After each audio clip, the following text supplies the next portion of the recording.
Håfa Day students, I am Governor Lou Leon Guerrero. Welcome to PBS University.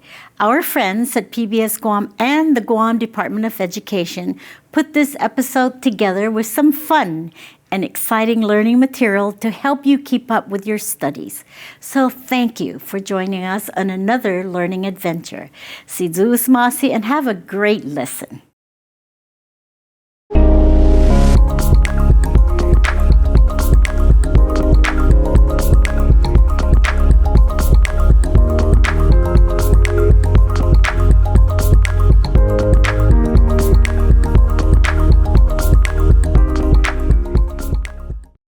Håfa Day, and welcome to this series about archaeology and ancient sites of the Mariana Islands.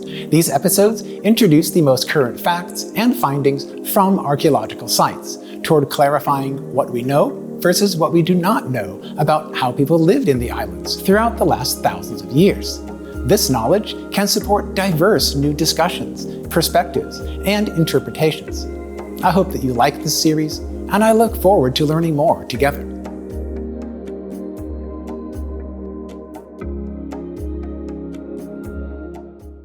Archaeology has been the primary source of information for learning about the ancient pottery of the Mariana Islands. Here, I will outline what the archaeological record has revealed so far about the pottery traditions, beginning when people first ever lived in the islands, at least as early as 1500 BC, and continuing all the way through the end of the traditional Lati period, around the year AD 1700. Throughout this impressively long chronological sequence, people made multiple forms and styles of pottery involving differences in the size and the shape, the thickness of the pottery walls, the physical composition of clay and filler material, the use of red slip or other kinds of exterior coating, and the addition of various decorative elements.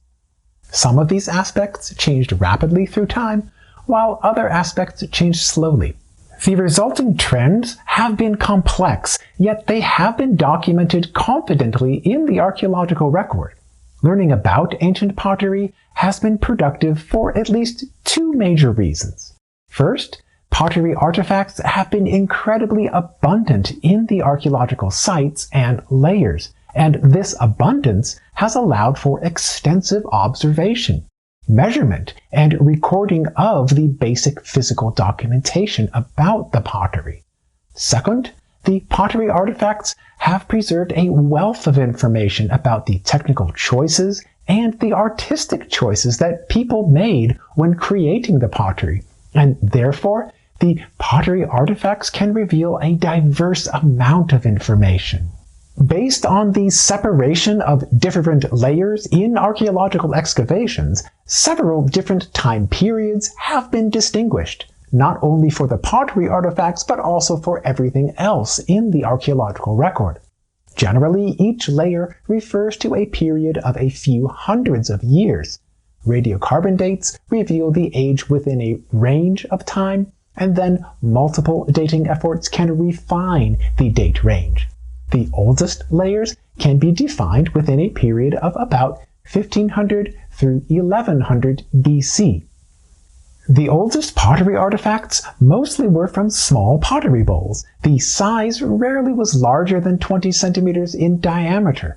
Many of the bowls were much smaller, and they could fit easily inside one hand. In other words, most of the earliest pottery reflected single-serving pieces instead of family-serving or community-serving pieces. Among these earliest small bowls, the most popular shape involved a carinated shoulder. The upper portion above the carination was the most visible part of the bowl, and this part was ideal for adding any decoration where people could see it. At the rim or lip of the bowl, often the top was outcurved. In practical terms, the outcurved shape allowed for easier pouring outward of the bowl's contents. In contrast, the incurved pottery of later time periods would be more effective for holding the contents in the interior. Given the small size of the earliest pottery, the vessel walls potentially could be thinner. They did not need to be thick and robust for the larger vessel sizes that would be produced in much later time periods. In fact, most of the earliest tiny broken pieces show that the pottery walls were less than 2 millimeters in thickness, and some were even thinner than 1 millimeter. The thin pottery walls, and especially the super thin pottery walls, were compressed by using a paddle and anvil technique, and possibly some of the outermost portion was removed by trimming. Another important aspect about the thinness of the earliest pottery was the use of fine-grained sand temper inclusions for the filler material. Most of the temper was made of beach sand, and often this early pottery has been described as calcareous beach sand temper. Although the beach sand was the most easily visible, in fact, the temper as a whole included variable amounts of crushed volcanic rock, quartz, and other minerals. The larger rock inclusions, known in later time periods, would have been too large and even thicker than the pottery walls of the earliest period. Given the small size and the thin walls of the earliest pottery, most of these surviving pieces have been small broken fragments. Even the tiniest pieces, however, are essential for documenting the amount of pottery in an archaeological layer, the physical raw materials of the pottery, and other aspects. Nearly all of the earliest pottery showed the addition of a red slip or coating over the surface. A few pieces, however, were blackened and burnished. Added decorations were rare, but spectacular. They were made with a repertoire of dentate stamped designs, circle impressions or hand-drawn circles, and fine line incisions. These designs mostly were infilled with white slate lime, creating a highlight or contrast of the designs in white over the background of the usual red-slipped surface. The earliest pottery was highly distinctive, involving multiple aspects of specific choices in the form and the style, especially notable in the decorations that reflected a complex system. The next discernible time period was about 1100 through 700 BC. The pottery of this time period showed change in just a few of the attributes, but with a major overall result. The pottery of this period still was made mostly in the shapes of small bowls, but the smallest varieties had disappeared. Additionally, the trait of a carinated shoulder began to decline in its popularity. Meanwhile, another slightly larger and open bowl shape began to be produced. The super thin pottery walls no longer were produced. Instead, the pottery mostly was closer to 5 millimeters in thickness, and some cases were closer to 8 or 10 millimeters. After 1100 BC, the highly distinctive and finely made decorations of the earliest period no longer were produced. Instead, these later decorations included thicker or bolder line incisions and circle-stamped impressions, again highlighted with the white lime infilling. The use of red slip continued, but a small amount of the pottery was plain or non-slipped. After 700 BC, the use of the red slip started to decline more noticeably. By the year 200 BC, the red slip became virtually non-existent in the Mariana Islands, and then it disappeared entirely by about the year AD 1. The pottery now was mostly larger in size, and the overall shapes were variable. Some bowls continued with the previous form of a globular shape with a slightly outcurved top opening, but the more popular form by this time was a larger bowl with a straight-sided or slightly incurved profile. In all cases, the pottery walls were thicker, and different kinds of temper inclusions were added in recipes of mixed ingredients, relying less and less on the use of beach sand tempers.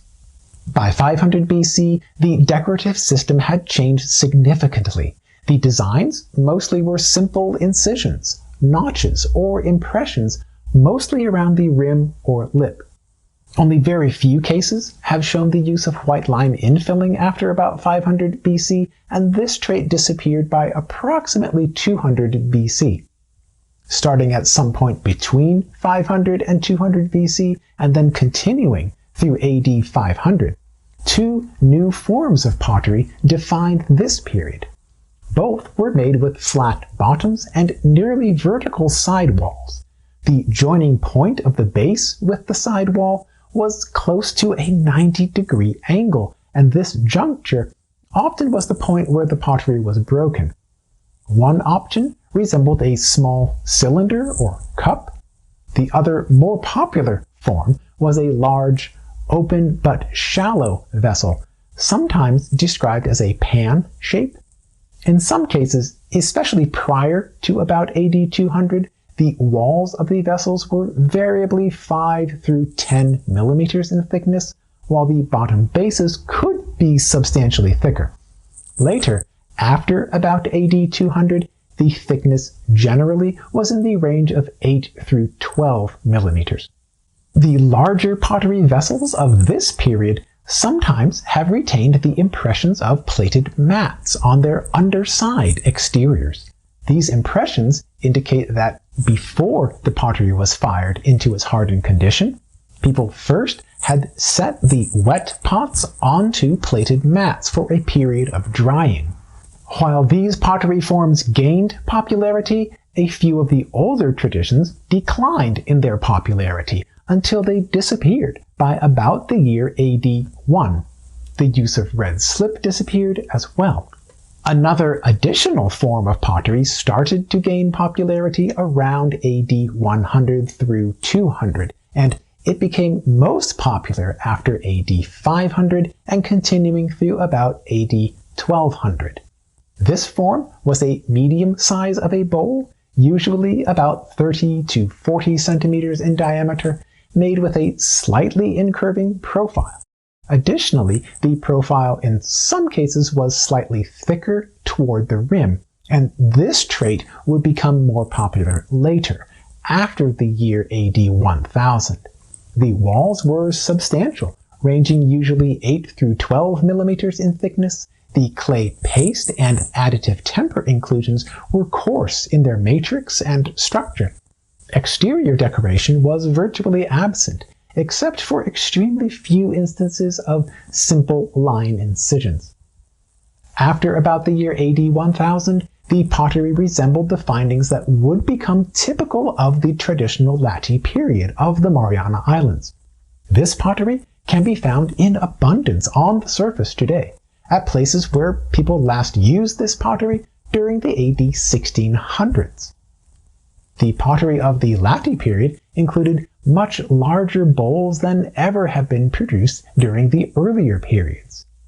The diameter in some cases exceeded 1 meter across, indicating a concern with larger amounts of storage for water, food, or serving at the scale of larger family households. This pottery of the Lati period was made with an incurving profile, suitable for retaining whatever were the contents inside the pots. An important distinctive or diagnostic trait of the Lati period pottery was the thickened profile of the incurved rim. This shape was made by moving a hand around the top of the pot while it still was wet during the shaping, before the drying and firing stages. The fingers were positioned around the exterior, while the thumb was positioned along the interior, thereby creating the distinctive thickened rim shape. This aspect occurred most frequently in Guam and Rota, and it occurred less frequently farther north. Again, most popular in Guam and Rota, the exterior surfaces often were marked with rough comb-like drag marks, always aligned vertically on the exterior, but made in variable sizes and shapes. Some resembled marks by scratching or wiping with rough fibers. Most cases were incised by dragging the edges of shells, vines, or other objects vertically along the exteriors. I should clarify that I have presented only the major categories, forms, and styles of pottery. Several finer details, nuances, and variations of course have been documented. Now that I have outlined the basic chronological sequence of the Marianas pottery, I would like to emphasize that many studies have considered more closely about how the pottery was made during each time period, what kinds of residues might be identified on the pottery surfaces, and what more can be clarified about the decorative system and how it changed through time.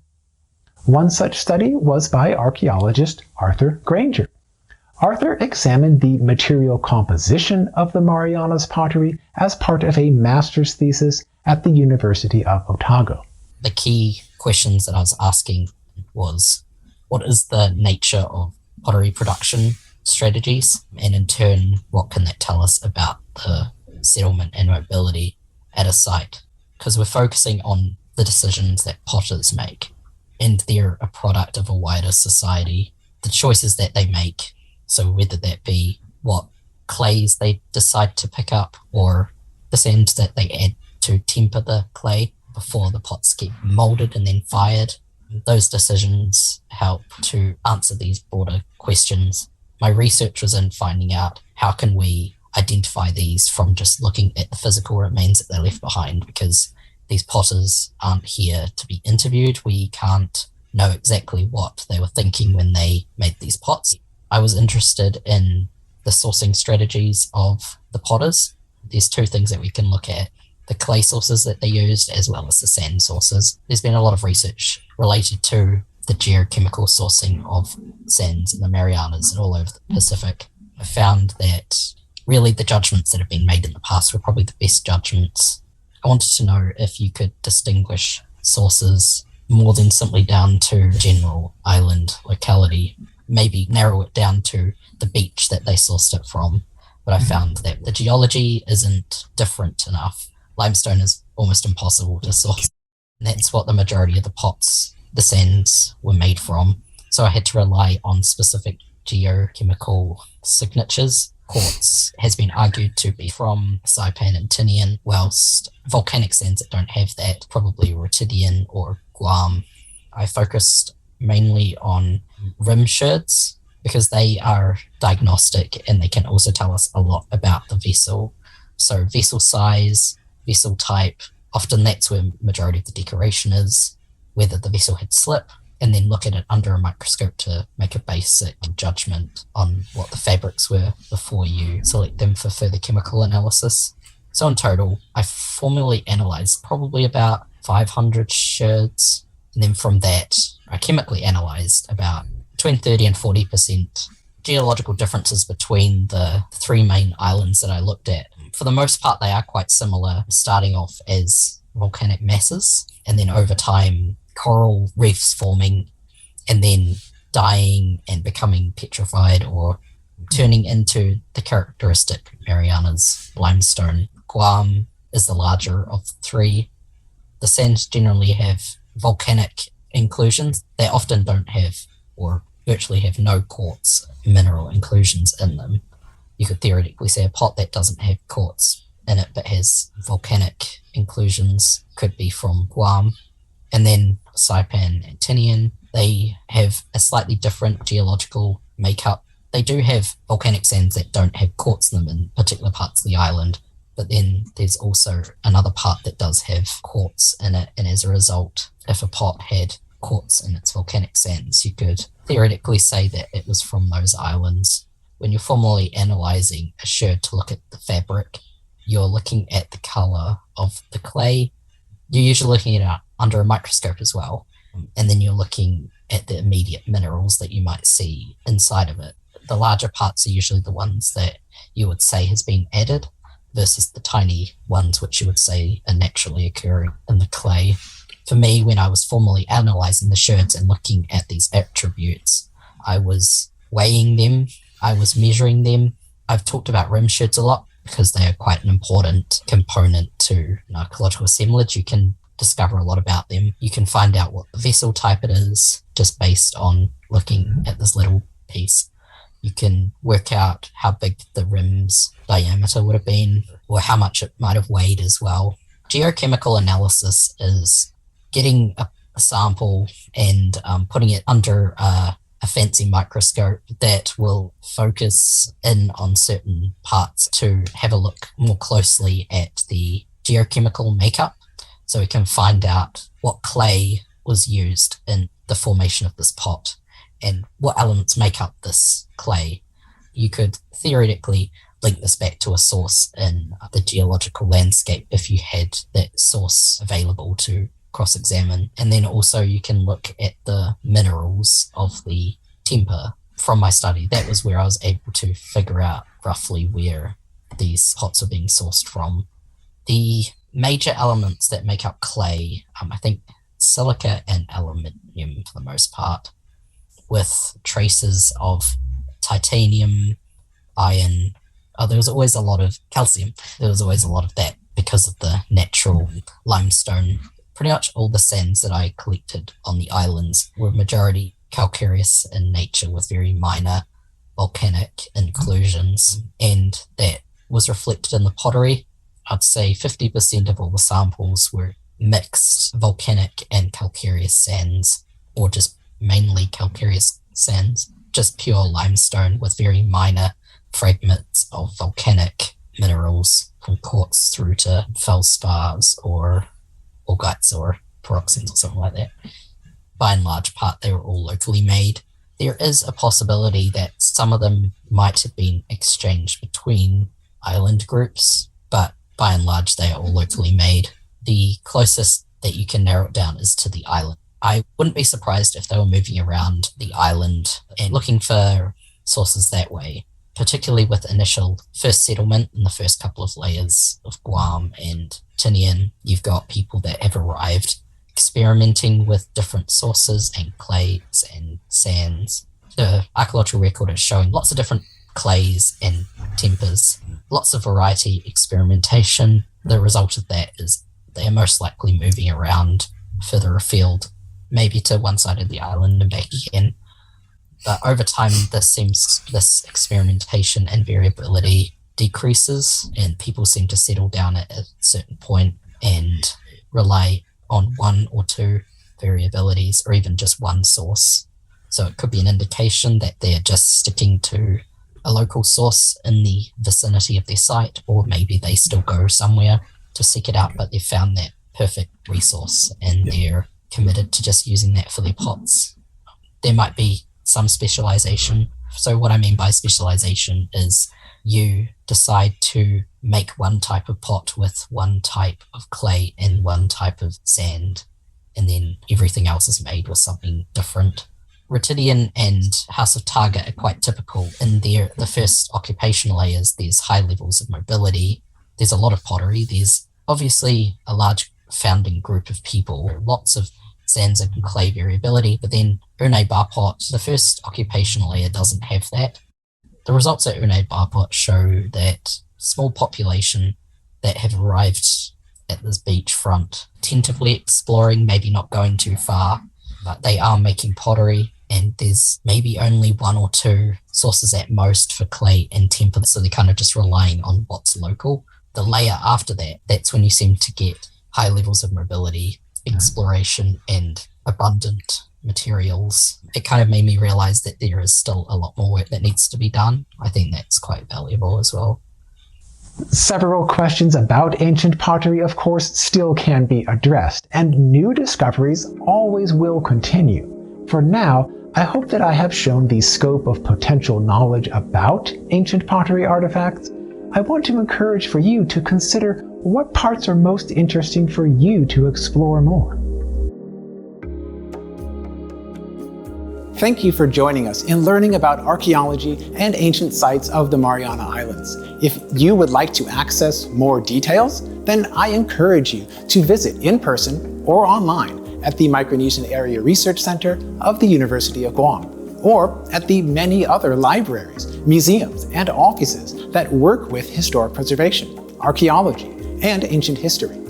Thank you again for watching this program. I hope that you will continue to explore and discover more.